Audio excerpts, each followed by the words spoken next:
study. Now here's the part that I really wanted to get to. This is some good stuff, or some actually bad stuff, but it's good stuff as far as good stuff to preach about, but bad things to be involved in. And that is that Satan is the prince of the power of the air. I mentioned this a little bit the other day, but I have a lot of elaboration to do on it. In Ephesians 2, in verse 2, this is another title of Satan. Ephesians 2, in verse 2. It says, "Wherein in time past you walked according to the course of this world, according to the prince of the power of the air, the spirit that now worketh in the children of disobedience." So Satan is called the prince of the power of the air. So being a spirit, Satan and his devils, they do travel through the air, right? They can do that. They don't have to have physical appendages like we do to transport themselves. They can, just like angels, they can just move through the air. And after being cast to the earth, and Satan's dominion was the atmosphere of the earth. And we talked about the 3 castings of Satan already, and the second casting was down to the earth. So at that point, he's confined to the atmosphere of this earth. Air, I will just define it for you. I think everybody probably knows what it is, but air is the transparent, invisible, inodorous, and tasteless gaseous substance which envelops the earth and is breathed by all land animals, one of the 4 elements of the ancients, but now known to be a mechanical mixture of oxygen and nitrogen with the constant presence of a small quantity of carbonic acid gas and traces of many other substances as contaminations. So I think everybody probably knew what that was. It's also the whole body of air surrounding, or in popular language, above the earth, the atmosphere, hence the apparently free space above our heads in which birds fly and clouds float, also considered as a medium for the operation of aircraft, a collective term for aircraft or aerial power, especially in combination as air arm, air cover, air offensive, air warfare. So this is the medium in which Satan operates, is the air. And for the last 120 years, Satan has made special use of the power of the air over which he's the prince. He's really made a lot of headway there using the air. Air is defined here, which is another different definition. The air considered as a medium for the transmission of radio waves, colloquially radio. Secondly, it's when he uses the phrase "on the air," being broadcast by radio transmission, so off the air. We've heard that, right? You're on the air, you're off the air, right? That's the airwaves that radios transmit electromagnetically, and I talked about that here a few weeks ago. So radio, television, satellites, cellular towers, Wi-Fi, Bluetooth, they all transmit messages and information through the air. Satan's the prince of the power of the air. Now who else but the prince of the power of the air is in control of all these technologies then? If Satan owns the air waves, right, he owns the air, who is in control of things that get transmitted across the medium that Satan is in dominion over? Of course, he's in control of it. Through electronic media, Satan has been able to control and influence the minds of billions of people across the world. He's the prince of the power of the air. Satan controls the media, Hollywood, and the entertainment industries, which all broadcast over the air, and he's been able to sway our culture away from God and his word through them, which is what I was talking about a minute ago. Now, I don't know if you know this or not, and this was kind of a shock to me years ago when I heard this, and I almost didn't even believe it. I just thought this kind of seems fanciful. But I have proof for you out of their own mouths. I'm going to read you quotes out of these people's own mouths and give you the link that you can watch it on YouTube yourself, and you can see them say these things out of their mouths.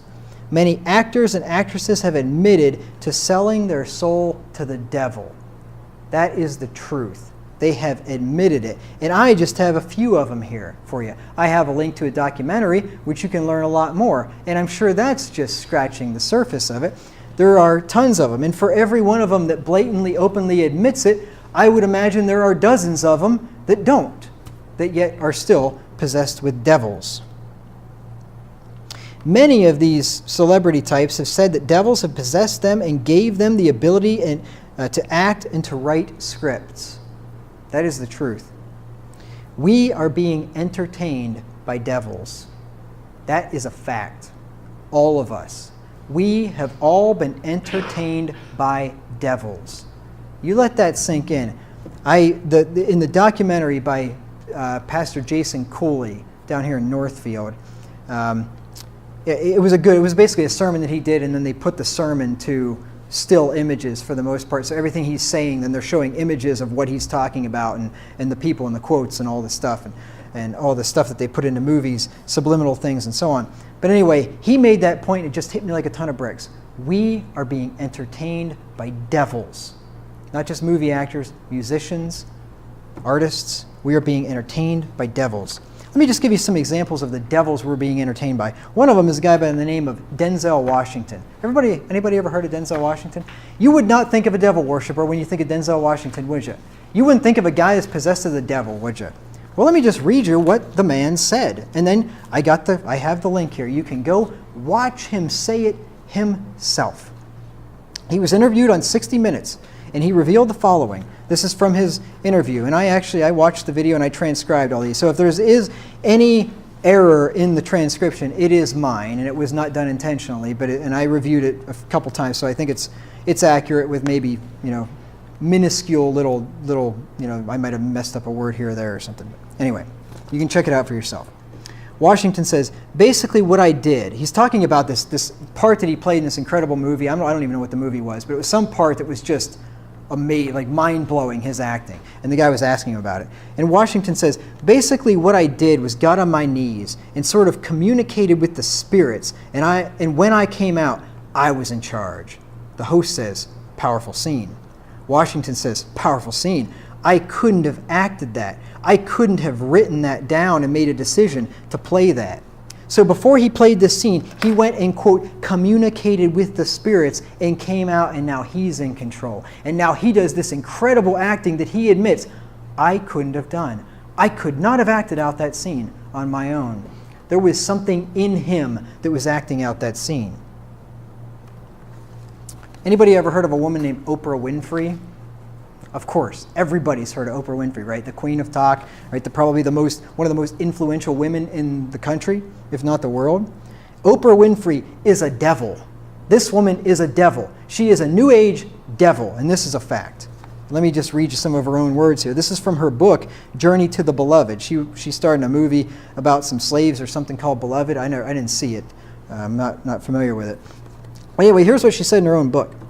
I was striving to create a life that in many ways you cannot articulate will be felt. Sorry, I left out a word there. I was striving to create a life that in many ways you cannot articulate will be felt in the spirit of the character. I asked my body to be the carrier for the spirits of those who have come before me in a way that is most meaningful to the character that I have created. She wants her body to be in what is the word I'm looking for? Possessed by these spirits so that she can bring these spirits out of her own body. Let me read you a little passage here from Time Magazine. This is an article called Daring to Go There, Time Magazine, June 24th, 2001. I got where Time Magazine is underlined there. That's a hyperlink. You can go click on that, go read the article for yourself. It says, there are times, though perhaps not many, when even the Queen of Talk is at a loss for words. When her lively brand of armchair wisdom collapses under the weight of personal revelation. Oprah Winfrey calls these her go-there moments, spiritual episodes of divine guidance that far transcend the chatty exchanges with her studio audiences about her fiancé Stedman, her best friend Gail, or even her dogs Sophie and Solomon, that often masquerade as intimacy. It is during these moments, usually while jogging the winding trails on her Indiana farm, that Winfrey becomes overwhelmed by the sense that old spirits are trying to get in touch with her. And it is during these moments that the woman who loves to talk stops dead in her tracks simply to listen. Sometimes the epiphanies carry the voices of Negro slaves, Joe and Emily and Dara, Sue and Bess and Sarah. Winfrey says she has come to know each of them personally and calls them in at will to guide her in her work. Did you hear what that said? She calls in the spirits of these dead slaves to come in and guide her in her work. She is a consulter with familiar spirits. She is a devil. This woman is evil, wicked. And I'll give you the verse later on that tells you that. This is Time Magazine. I mean, this is not tinfoil hat conspiracy website thing, right? I mean, this is mainstream. The spirits began visiting her a few years ago, shortly after she bought the property records of various plantations at Sotheby's auction. A collector of slave memorabilia, Winfrey cherishes the slave papers because these documents serve as the best vessel for connecting her through name, age, and price to the real human legacy of slavery. While filming Beloved, she kept the slave inventory in her trailer on the set. She dedicated scenes to individual slaves, get this, by lighting a candle and praying aloud to them. Often, though, she became so emotional that she couldn't perform the scene. Praying, lighting candles, and praying to these dead spirits. A seeker of familiar spirits. She's a wicked woman that's going to burn in hell. And then here's a quote from Oprah. I tried to empty myself and let the spirit of Seth inhabit me.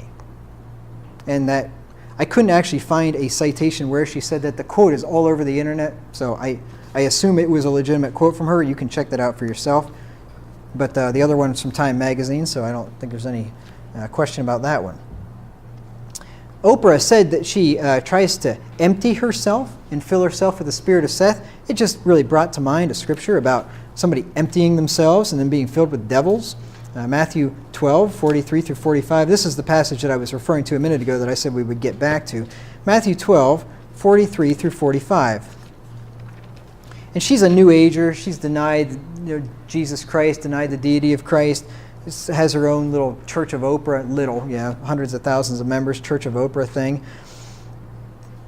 You can look her up on your own time. Matthew 12, 43 through 45. It says, when the unclean spirit is gone out of a man, he walketh through dry places, seeking rest, and findeth none. Then he saith, I will return into my house from whence I came, and when he is come, he findeth it empty, swept, and garnished. Oprah says, I tried to empty myself and let the spirit of Seth inhabit me. Yeah, so then the spirit comes back and finds Oprah nice and empty, and guess what happens? Verse 45, then goeth he and taketh with himself 7 other spirits more wicked than himself, and entereth in and dwell there. And the last state of that man is worse than the first. Even so shall it be also unto this wicked generation. A woman full of devils.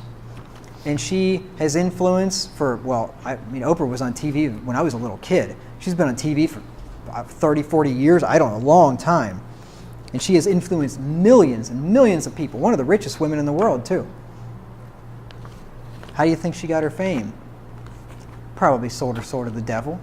The same spirits that she now communicates with and talks with. Denies Jesus Christ openly. Anybody ever heard of a guy named Nicolas Cage? Right? Everybody's probably heard of him, probably seen movies with him. I saw some movies with Nicolas Cage years ago myself. I can't remember which ones they were, but I have seen him in movies before. Nicolas Cage was interviewed on the Showbiz 411, some show, not familiar with it, and he said the following, and I transcribed the interview here for you. The host says, you developed an acting discipline that you've referred to as Nouveo Shamanic. Is that correct? Yeah, he says. What are the core principles? The host asks. Cage says this. I've been told that all actors really hail from the early medicine men and the shamans in the villages pre-Christianity, where they would put on masks and act out, and really I put a little sick there because his sentence didn't make sense, but anyway, and really what they were probably pretty crazy, but they would go in and find answers to questions. Today, you're called psychotic if you do that. But that was his words, not mine. But it's all semantics. So what I would do is I'd put on Afro-Caribbean paint, like a white and black paint, and black out my eyes so I look like this sort of Afro-Caribbean voodoo icon. And then I would sew in bits of Egyptian artifacts that were thousands of years old under my costume and gather some onyx and tourmaline or something that was meant to have vibrations, and who knows if it works or doesn't. But for me, it was an idea of like trying to stimulate my mind or trick my mind into believing I was this character from another dimension. And I would walk on the set and then wouldn't speak to anyone or anybody. Wouldn't say a word, so I projected this aura of horror, which created fear in my fellow actors, which then inspired me to believe I really was this character. Sounds like a devil to me. Anybody ever heard of a guy named Jack Nicholson? Of course you have, right? Very popular actor, very talented actor, and most of these guys are. Where do you think they get their talent? Well, listen to, you ever heard of a woman named Shirley MacLaine? She's a devil. Man, what a wicked woman. And she just rude. She's a B word is what that woman is. Just when you click on this link here and you watch this little talk she was given and what she said about Jack Nicholson, if I was Nicholson, I wanted to go up there and slap her. But anyway, I guess, they both have the same father, so they're probably not going to get too mad at each other, right? They're all the same. So Shirley MacLaine, she was talking at the AFI, the American Film Institute Awards ceremony, and she was talking about her experience that she had acting with Jack Nicholson. And here's what she said.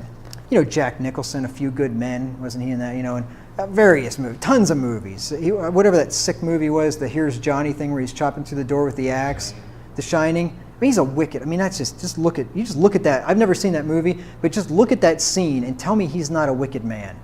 You just can't act like that and not be a wicked man. Here's what Shirley MacLaine says. You can watch it for yourself. We launched into the first take. She's talking about this love scene that her and Nicholson did. We launched into the first take and two voices came out of you. She's talking to Nicholson in the crowd, okay? So she's talking to Jack. You remember this? Remember when this happened? Remember we were acting out this part? And she's talking to Nicholson, okay? And the camera keeps switching back from her and Nicholson, okay? All right, now that I've set the stage. We launched into the first take, and two voices came out of you, speaking to Nicholson. Do you remember this? Nicholson smiles and nods, so he is affirming. Oh, yeah, I remember that. Yeah, two voices came out of me at the same time. Two voices, and they were simultaneous words, but they were two levels of sound. And I looked over at you. You were amazed. I was amazed. And you said, well, Cheryl, I'm many different people. I said, no, Jack, you're channeling. And the audience burst into laughter. Channeling. Yeah, channeling a devil. Except two devils apparently didn't, the devil didn't know what the left hand, the right hand didn't know what they were doing, and they were both speaking out of his mouth at the exact same time. Two different voices, words coming out at the exact same time. He's a devil. And they all laughed about this, like this is just funny. I didn't think it was funny. Anybody ever heard of a guy named Kanye West? He's a rapper. I've never listened to this fool myself. But Kanye West, in one of his songs, and I got a link here, you can watch it for yourself. I would not recommend listening to this guy. But anyway, he said the following, I sold my soul to the devil. He just said it. Oh, he's probably just kidding. He's probably not just kidding. He probably really did sell his soul to the devil. Why do you think he's now Kanye West and everybody knows him, or most everybody? Probably everybody's heard of, or a lot of people have heard of him anyway. Anybody ever heard of a woman named Katy Perry? Right? Very popular singer, I guess. I've never heard, or maybe I've heard her songs and didn't know it, but I don't know anything about her at all. I've heard the name, but and that just shows how culturally ignorant I am, probably. But let me read you what Katy Perry says. She admits to selling her soul to the devil in an interview. This was an interview. I don't know what it was. Some kind of a show. Anyway, somebody was interviewing her. You can watch the video for yourself. Katy says, what was going on in my life at 15, and that's how I got introduced to the music industry, because I swear that I wanted to be like the Amy Grant of music, but it didn't work out, and so I sold my soul to the devil. She's saying, you know how I got where I am now? Started out when I was 15, really wanted to be the Amy Grant, and I must admit, I've heard of that name, but I don't know who she is either. But anyway, she wanted to be Amy Grant, and I realized, I'm probably so ignorant of so many things, and you probably think that I'm a little bit kooky. But anyway, she wanted to be Amy Grant when she was young, and it didn't work out. So how did she get to the level of fame she is now? I sold my soul to the devil, she says. That's how these people get great. And it makes sense. Let me read it to you. I mentioned it earlier, but let me just read it to you because maybe you just think, they're probably just saying that. I'll show you how the devil works. Matthew chapter 4. Matthew chapter 4 and verse 8. Again, the devil taketh him up into an exceeding high mountain, and showeth him all the kingdoms of the world, and the glory of them. And he said unto him, All these will I give thee, if thou wilt fall down and worship me. I will give thee all these kingdoms. You don't think that he could give them power and fame, and to become a super famous artist or actor? Of course he could. I sold my soul to the devil, she said.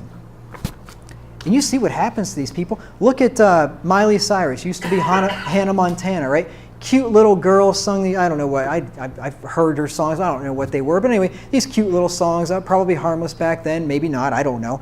But anyway, you know what she is now, right? I don't listen to her, but I've seen pictures and clips of her. She is a rank, slut, disgusting, despicable person. Just gross, awful. I don't know how to describe her in any more descriptive words. She's just a horrible person. What happened to her? Sold her soul to the devil, right? What does the devil do when he's done with you? When sin hath finished, it brings forth death. My guess is she's not going to live out half her days. A lot of these people don't live out half their days. When Satan's done with them, he kills them.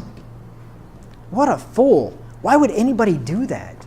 Sell your soul to the devil for some temporal fame, and you can see what's happened to the previous people that have done it. I'm just giving you a few. Anybody heard of Eminem? I will admit, and this is sad to say, that I used to listen to this reprobate when I was back in high school. He's horrible. I would definitely not recommend listening to him. Why did he get so popular? Why does he have such ability? And I will admit, this guy's horrible. Please do not ever listen to him. But I will tell you, this guy's got talent. Now, I mean, I don't like rap music anymore, since I was a reprobate. But anyway, this guy I can recognize has talent. How did he get that talent? Well, he tells you. This is in a song, and I think this song was something about Goodbye to Hollywood. I looked up the lyrics. I heard the clip of it in a video, and then I looked up the lyrics. And I don't know if he's just flipping the finger to Hollywood or what, but anyway, here's how he got where he is, according to his own words. The boy in the bubble who never could adapt, I'm trapped. If I could go back, I never would have rapped. I sold my soul to the devil. I'll never get it back. Isn't that nice? Sold his soul to the devil. Anybody ever heard of Beyonce? Right? Very popular singer. I don't listen to her either, but I know who she is. I'm not that clueless that I haven't heard of her. She admits that she's only able to sing the way that she does by a spirit or a devil that possesses her. Let me read it to you out of her own words. She says, this is in an interview. I got the YouTube link there. You can watch it yourself. She says, I can try, but then it just doesn't happen. I can sing notes and sing strong and do all these things that when I'm just by myself, I can't do. I don't think she means by herself in a room. I mean, she's by herself, like not inhabited by devils, She said, and I remember right before I performed, I raised my hands up, and it was kind of the first time I felt something else come into me. And she's got some split personality thing she talks about. I don't remember the name of it, but some devil that inhabits her, which is her alter ego or whatever. And yeah, she literally said, I lifted up my hands and something came into me, and then I can hit the notes I could never hit before. I can sing like I can't sing when I'm by myself. She's a devil-possessed woman. And all these people are in the Illuminati. I mean, I think it's pretty obvious. They all do the Illuminati hand, the 666 hand signals. They all do, over their eyes. They're covering one eye. They're doing the whatever, like all the eye things, all the pentagrams all over everything. If you just look at, and I haven't even hardly done any looking into it, but just very little. All-seeing eye, pyramids all over everything. I mean, these people are devil-worshipping Illuminati Satanists. Anybody heard of Bob Dylan? Old guy, right? He's been around since the 60s, I think. My dad probably listened to Bob Dylan maybe back in the day. Is he from here? Oh, I didn't know that. Huh. Well, I guess Minnesota has their share of reprobates too. Bob Dylan admitted in a 60 Minutes interview that he sold his soul to Satan in his youth and that he could have never written some of his songs himself, but he did it by magic. I'm going to read you the interview that I transcribed, that I watched. The host says, "Why do you still do it? Why are you still out here?" Dylan says, "Well, it goes back to the destiny thing, and I made a bargain with, long time ago." I'm sorry, let me read it again. "Well, it goes back to the destiny thing, and I made a bargain with it, long time ago, and I'm holding up my end." The host says, "What was your bargain?" Dylan says, "To get where I am now." The host says, "Should I ask who you made the bargain with?" Dylan says, with the chief commander." The host says, "On this earth?" Dylan says, "In this earth and in the world we can't see." Who do you suppose the chief commander is in this earth and in the world we can't see? Who's the chief commander? Who is the prince of the power of the air? Who's the god of this world? The devil, Satan. He made a pact with the devil. He made a bargain with the devil, the chief commander in this world and in the world we can't see. The host says, "You ever look over a music that you've written and look back at it and say, 'Whoa, that surprised me'?" Dylan says, "I used to. I don't do that anymore. I don't know how I got to write those songs." Host says, "What do you mean you don't know how?" Dylan says, "Well, those early songs were like almost magically written." And then he quotes the lyrics from his song, "It's All Right, Ma," which I wasn't familiar with. And that was way back in the 60s. And Dylan continues, "Well, try to sit down and write something like that. There's a magic to that. And it's not Siegfried and Roy kind of magic. It's a different kind of penetrating magic. And I did it at one time." Host says, "You don't think you can do it today?" "Does that disappoint you?" "Well, you can't do something forever, and I did it once, and I can do other things now, but I can't do that." There you have it. Sold his soul to the chief commander, the devil, Satan, and he's holding up his end of the bargain. Maybe that's why he's still alive. He's still holding up his end of the bargain. Break your end of the bargain and see what happens to you. And that's happened to many. And let me tell you, this is just the beginning. If you watch that documentary, which I'm going to recommend to you here in a few minutes, you'll see a lot more. You ever heard of Michael Landon?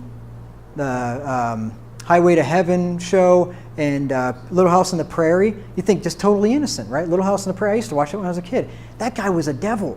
He was a devil. He said that he would sit down and this power would come over him and enable him to write these scripts that he couldn't have written himself and just to write like crazy until the whole thing was done. He was a devil. His daughters said that whenever he, on his deathbed, he was reaching up and clasping his hands and screaming that he wasn't ready to go yet. Oh, he knew what was coming. He knew what was coming. That guy was a devil. James Dean, way back, actor a long, long time ago, bad boy. Marilyn Monroe, you see what happens to them when Satan's done with them. Madonna, these people are devils. Madonna admits to being a worshiper of the Kabbalah. She admits to being a New Ager. She's a wicked devil. And that's just the beginning. There's so many more. These are just some of the actors and entertainers who have admitted to selling their souls to Satan and being possessed by spirits or devils who give them the power that they can do what they do. You see, these entertainers are wicked people who consult with familiar spirits. Let me show you what God says about what these people do. Leviticus 19 and verse 31. I know I'm going a little bit long today, but I definitely want to finish this. Leviticus 19 and verse 31. Remember Oprah, she communicates with these spirits and has dialogues with them and everything. This is called seeking a familiar spirit. And God says the penalty for this is death. Leviticus 19 and verse 31. Leviticus 19 and verse 31 says, "Regard not them that have familiar spirits, neither seek after wizards to be defiled by them. I am the Lord your God." Familiar spirits, these spirits that come to you and communicate with you, that you're familiar with, right? Like Oprah says, I know them by name. They come and they talk to me, right? Familiar spirits. This is what the Bible's talking about. Leviticus 20 and verse 27. Leviticus 20 and verse 27 It says, a man also, or a woman that hath a familiar spirit, or that is a wizard, shall surely be put to death. They shall stone them with stones. Their blood shall be upon them. Let me tell you what, these Hollywood actors and actresses and singers, most of them, a lot of them would be dead if we were living under Old Testament law back in Israel. Look at Deuteronomy 18, 10 through 12. Deuteronomy 18, 10 through 12. Deuteronomy 18, 10 through 12. It says, there shall not be found any among you. There shall not be found among you any one that maketh his son or his daughter to pass through the fire, or that useth divination, or an observer of times, or an enchanter, or a witch, or a charmer, or a consulter with familiar spirits, or a wizard, or a necromancer. For all that do these things are an abomination unto the Lord, and because of these abominations the Lord thy God doth drive them out from before thee. What do you think the future is of this country when we have our entire entertainment industry filled with devils? God drove out the nations of the land of Canaan to let Israel have their land because they were full of devils. And guess what? Our country's full of devils, and our entertainment's full of devils. What do you think is going to happen? They passed their sons and their daughters through the fire because they were influenced by devil worshippers. What happens now? We abort millions of babies every year, or over 1 million babies every year. Pass the kids through the fire, kill them. And some of these types are sickos, and they're pedophiles, and it's been shown, and it's been exposed that pedophilia is the open secret in Hollywood. These people are pedophiles, they're wicked. And then they do other weird stuff like this, what's that called, the blood stuff, where they take the blood and paint it on the walls. I don't know if you've heard of this. Don't even look it up. Spirit cooking, they call it spirit cooking. I don't know if that whole Pizzagate thing where they exposed that, where you look and you don't know what I'm talking about, and that's fine, but the Pizzagate thing, Ben Swan exposed that, and then he went dark on social media for a year. They got to him, and now he's back. But anyway, some pizza shop in Washington, D.C., and it came out in some of those emails with John Podesta. Remember John Podesta? He was Hillary Clinton's campaign manager, and they hacked all those emails, and they found all this stuff. And there's all this weird cryptic language in there, and I don't remember the terms, but that pedophiles use certain terms to refer to certain things because, of course, they're not going to use the real terms. And the FBI is onto this kind of thing, and they kept referring to this pizza place.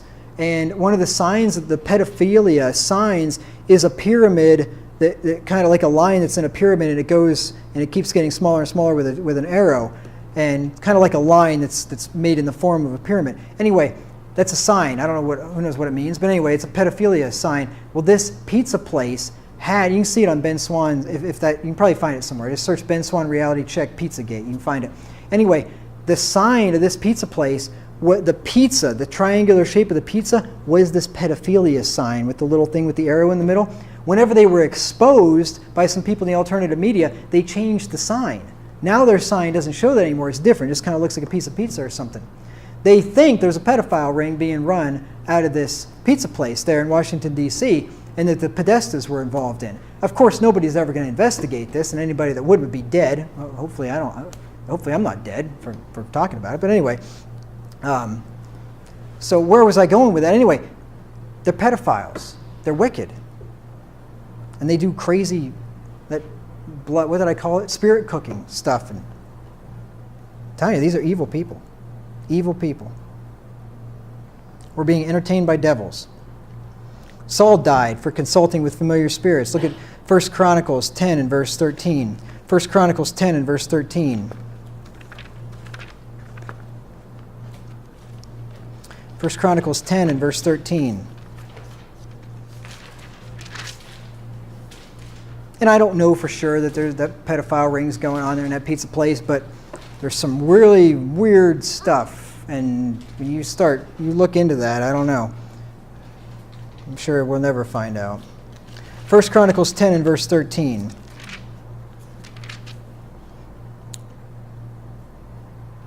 So Saul died for his transgression which he committed against the Lord, even against the word of the Lord, which he kept not, and also for asking counsel of one that had a familiar spirit to inquire of it. You remember when he went to the witch at Endor, right? and he consulted with the familiar spirit. She brought up Samuel. Saul died for that. He died for consulting familiar spirits. And these celebrities deserve the same thing, and they'll get it someday from God. We ought not to have fellowship with the unfruitful works of darkness, but rather reprove them. Look at Ephesians 5:11 through 12. Ephesians 5:11 through 12.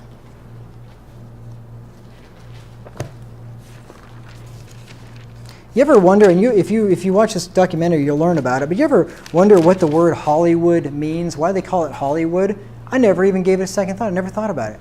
Hollywood, holly tree. The holly tree, remember Christmas decked the halls with boughs of holly? The holly tree is a symbol in paganism. It's a big thing to them. It's an evergreen tree. It's an evergreen tree with leaves, though, but it's a fertility thing to them. Hollywood, holly tree. Unless there's some other explanation, I don't know. When I heard that, I'm just like, man, that makes sense. That makes sense. Ephesians 5:11 through 12.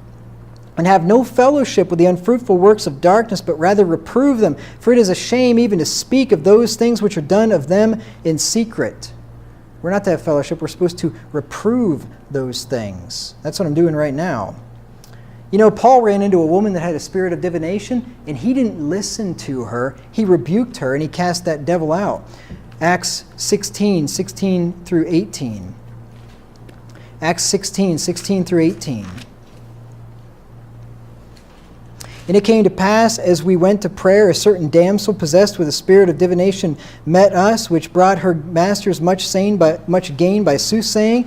The same followed Paul and us, and cried, saying, These men are the servants of the Most High God, which show unto us the way of salvation. And this did she many days. But Paul, being grieved, turned and said to the Spirit, I command thee in the name of Jesus Christ to come out of her. And he came out the same hour. This devil was possessing her and telling her certain things to say. And you know what she said? In this case was actually true. These men are the servants of the Most High God and are come here to tell us the way of salvation. There's nothing wrong with what she said. She was speaking the truth in that case, right? But Paul wouldn't have it because he knew that it was a devil using some of the truth to get people into bondage and lies and deception. Satan's ministers are called ministers of righteousness. 2 Corinthians 11, verses 14 through 15. 2 Corinthians 11. I just want you to think about this. 2 Corinthians 11, 13 through 15. For such are false apostles, deceitful workers, transforming themselves into the apostles of Christ. And no marvel, for Satan himself is transformed into an angel of light. Therefore it is no great thing if his ministers be transformed as the ministers of righteousness, whose end shall be according to their works. His ministers are ministers of righteousness. Now you think about some of the things that Hollywood puts out, like Little House on the Prairie, and it seemed like a pretty wholesome show. I don't know, I guess somebody was telling me there was some strange stuff in that show, and I watched it so long ago that I don't remember, but some weird stuff. But for the most part, just good, wholesome values and morals and so on. And that's what Hollywood does. And I got this from Jason Coley too in the documentary. Hollywood instead of God's righteousness being proclaimed, they substitute with morals, right? So they teach you good morals, good ethics sometimes. His ministers are ministers of righteousness. They'll teach you some good things, right? They mix that in. It's rat poison is 1% strychnine or something, and the rest of it is healthy food. That's what Satan does. They're ministers of righteousness, teaching you morality, not teaching you biblical righteousness, but morality. And morality is whatever you want it to be. I mean, morality is whatever the society thinks is a good thing. It's, good behavior. We must all seriously consider the entertainment that we allow ourselves to see and hear. Now, I'm not up here. I'm not going to tell you to never watch another movie again. I'm not going to tell you to never listen to popular music again. I'm not telling you that. I think there's some movies that you absolutely should stay away from, and there's some music that you should absolutely stay away from. But I'll let you be the judge of that. But I just want to sound the clarion call that we should seriously consider the entertainment that we allow ourselves to see and hear. If you watch movies or you listen to music, you should do so with your guard up at all times and scrutinize what you and your children watch or listen to. 1 Thessalonians 5:21 says, "Prove all things, hold fast that which is good." We should not watch or listen to anything without scrutinizing it. And my wife will tell you, when we watch movies, and it's really hard to find a decent movie to watch at all. We've been watching the Andy Griffith Show on Netflix, which is pretty wholesome, but even they even have feminism back in the 60s back there. But anyway, for the most part, it's a pretty wholesome show, and there's some good morals that Andy's teaching his son and all that kind of thing. And it's funny, and it's a pretty decent stuff, I think. But anyway, when we've watched movies, and she can tell you, I'm probably like the worst guy in the world to watch movies with, because I'm watching it with a scrutinizing eye, and I'm pointing out every single thing that's wrong with it. See that feminist agenda there? See that sodomite agenda there? Look at those fornicators. Everything. You probably wouldn't want to watch a movie with me, although I wouldn't say anything if I wouldn't interrupt your movie. But when I'm with my wife, I don't mind interrupting the movie with her, and I point out every single thing that's wrong. And everything that's fictitious as well. So I can't hardly enjoy a movie. I watch some action movie and I'm thinking, that's impossible. They can never do that. The laws of physics wouldn't allow that. So I know, I'm crazy. But anyway, but the point is, when you watch stuff, watch it and scrutinize it, because evil communication corrupts good manners. It will affect the way that you think and the way that you live, and especially for your kids. If you got kids, and the younger they are, it will affect them. It's not just movies, music. And I just want to ask you a question. Just think about this. I wrote this down this morning. I'll put it in the outline later. But what kind of fruit does music like heavy metal or rap or punk rock or some of that stuff, what kind of fruit does music like that bear? Just think about it. Think about the music itself, the electric guitar, it's loud, it's rash, it gets your heart all pumping and gets you all pumped up and all this stuff. The music itself, think about that. The lyrics, think about the lyrics. And you probably can't understand them because they're screaming at the top of their lungs, which that's the evidence of a madman, right? So you're playing this crazy music, right? You're screaming at the top of your lungs, and you're screaming obscenities for the most part and ungodly stuff that you might not even be able to understand. Just think about that. What kind of fruit does that bear? Is that the fruit of the Spirit? Rap music, for goodness sakes. I mean, do I have to say anything more? Have you ever listened to that stuff? Most of it is wicked. They talk about evil, wicked stuff, fornicating and all kinds of other stuff, and you know all about that. Does that bear the fruit of the Spirit? Compare the effect on your spirit when you listen to that type of music, heavy metal, rap, punk rock, that kind of stuff, and when you listen to classical music. Compare how that affects your spirit. How do you feel after you get done listening to heavy metal? I mean, your heart's racing, you're pumped up, you're whatever. How do you feel when you get done listening to classical music? You're at peace, right? What is the kingdom of God? Righteousness, peace, and joy in the Holy Ghost. Do these other types of music, do they characterize the fruit of the Spirit? Let me just read you the fruit of the Spirit, and just think about AC/DC and Metallica and Megadeth and Led Zeppelin and whatever, all that other stuff. I don't listen to any of it. Or Eminem and all the rap and Jay-Z and all this other garbage and stuff that I did used to listen to, unfortunately, I'm ashamed to say. Just compare that music and just think, then read this verse and tell me if that music fits right into the context of this verse. If it does, by all means, go out and listen to it. If it doesn't, consider what you're listening to. That's all I'm asking you. I'm not telling you what to do. I'm not telling you what to listen to. Galatians 5, verse 22. But the fruit of the Spirit is love, joy, peace, long-suffering, gentleness, goodness, faith, meekness, temperance. Against such there is no law. Now, the last I checked, those are not words to lyrics of heavy metal or rap songs. I don't think I've never heard anything like that. I don't know of any of those type of songs with these words in the title of them or any such thing like that. Let me give you another litmus test. Look at the book of Philippians. Look at Philippians 4. Here's another one. Run your entertainment, run your movies, run your music, run your art, run your whatever. Run it through this filter here and see if it passes. Philippians 4 and verse 8. Finally, brethren, whatsoever things are true, whatsoever things are honest, whatsoever things are just, whatsoever things are pure, whatsoever things are lovely, whatsoever things are of good report, if there be any virtue, if there be any praise, think on these things. Now, I dare say that does not describe the music that I just talked about. It doesn't describe a lot of the movies that are out there. I'm not against music per se. I'm not against movies per se. I'm not against that stuff. I'm just saying be cautious about what you listen to. Let me ask you a question, one more thing on the heavy metal and the rap. And just be honest with yourselves. Could you study the Bible while listening to that music? Because some people, they can study when they listen, you know. Now, I mean, if you could, I don't know. That just seems, I don't know. I couldn't. I can tell you that much. That's not a standard necessarily. But could I, on the other hand, study the Bible listening to classical music? Absolutely. I could do that. I generally don't. I don't listen to anything when I study the Bible. But I could. For me personally, if there's words at all, I have a hard time studying the Bible because I latch onto the words. But just the type of music, I mean, I couldn't listen to heavy metal and be reading the Bible. I mean, that just, to me, those two things just don't mix. Now, maybe you don't agree, and that's fine.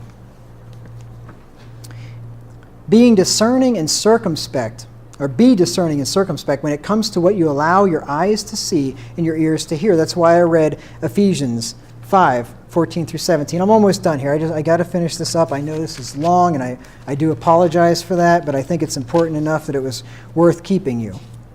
Ephesians 5:14 through 17. Wherefore he saith, Awake, thou that sleepest, and rise from the dead, and Christ shall give thee light.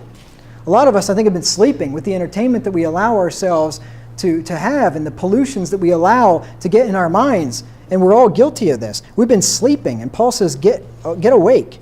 See then that you walk circumspectly, looking around, paying attention, not as fools but as wise, redeeming the time because the days are evil. You realize, talk about redeeming the time. Things that you watch and listen to will stick in your head forever. You know that. You know what I'm talking about. This is pathetic, but I could sing you verbatim some horrible songs that I used to listen to in high school. 20 years ago, I could sing you verbatim a song that I have never heard in 20 years, which is nothing but filth. Now let me tell you what, if I would have read a Bible verse 20 years ago, could I repeat it back to you if I've never read it for 20 years? Of course not. Right? I've got Bible verses that I've read 1,000 times and I still can't quote them just right, and I got to go look for them, right? But boy, I'll tell you, listen to a Jay-Z song 20 years ago and I could quote you every word of it. It has a power and an effect on your mind, and when you listen to that stuff, it's going to stick in your mind. Pornography sticks in your mind. Anybody that's ever seen it knows. You can never get it out of there. That's why I'm just telling you to be careful about the stuff that you watch and listen to, because it's going to have effects on you for a long time. It says in Psalm 101 and verse 3, Psalm 101 and verse 3, David said that he would put no wicked thing before his eyes. Psalm 101 and verse 3. David says, I will set no wicked thing before mine eyes. I hate the work of them that turn aside. It shall not cleave to me. Boy, if that's not talking about Hollywood, I don't know what is. I will put no wicked thing before my eyes. I hate the work of them that turn aside. They turn aside to devils. They told you that they did that. I read you the quotes from their own mouths. I will put no wicked thing before mine eyes. Movies and music that have satanic or occultic themes or evil and ungodly messages in them should be destroyed. I'm not saying all music, I'm not saying all movies, but when you have movies and music that clearly have occultic, satanic, or just evil and wicked themes and lyrics, they should be destroyed. And I have a Bible verse that will give you that precedent, that principle. Look at Acts 19, 18 through 19.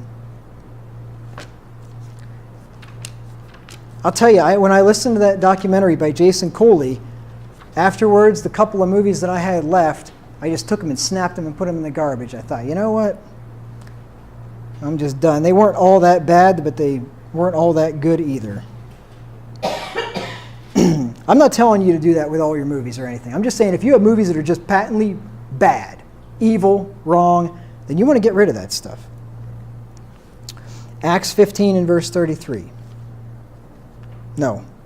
What am I doing? Acts 19, pardon me. Acts 19, verses 18 through 19.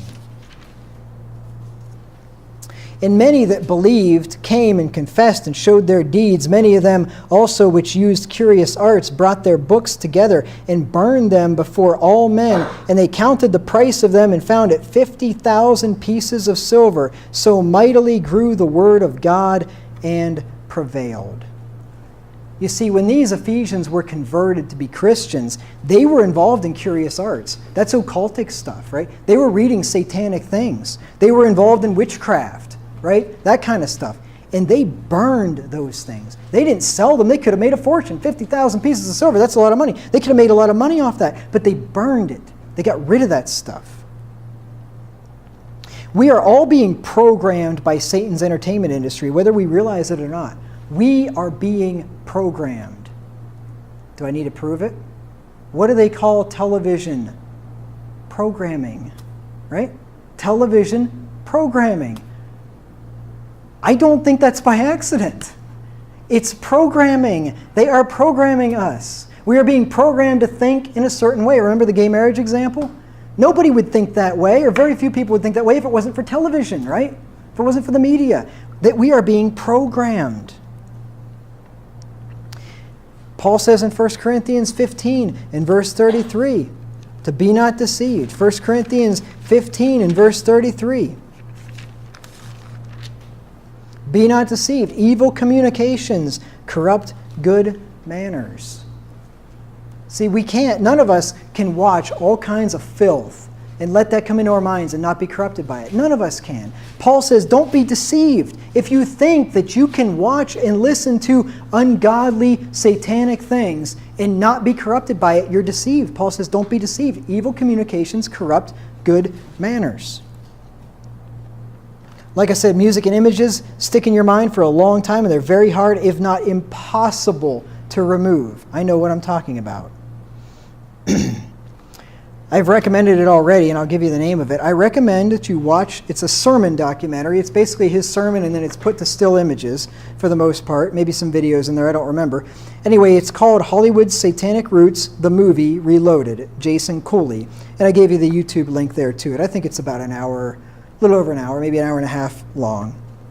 And he gives you a lot more detail than I did. So with this sermon and then with his sermon, you put the two of them together, you're going to have a pretty good idea about Hollywood. Just remember, we're being entertained by devils. Don't forget that. So, getting back to the sermon, the title, The Prince of the Power of the Air, shows that Satan's realm is the atmosphere of this planet, and that the air is the medium in which he exercises his power, especially through the media today. So I thank you for your kind and patient attention, and pray for me that I don't end up in prison or dead.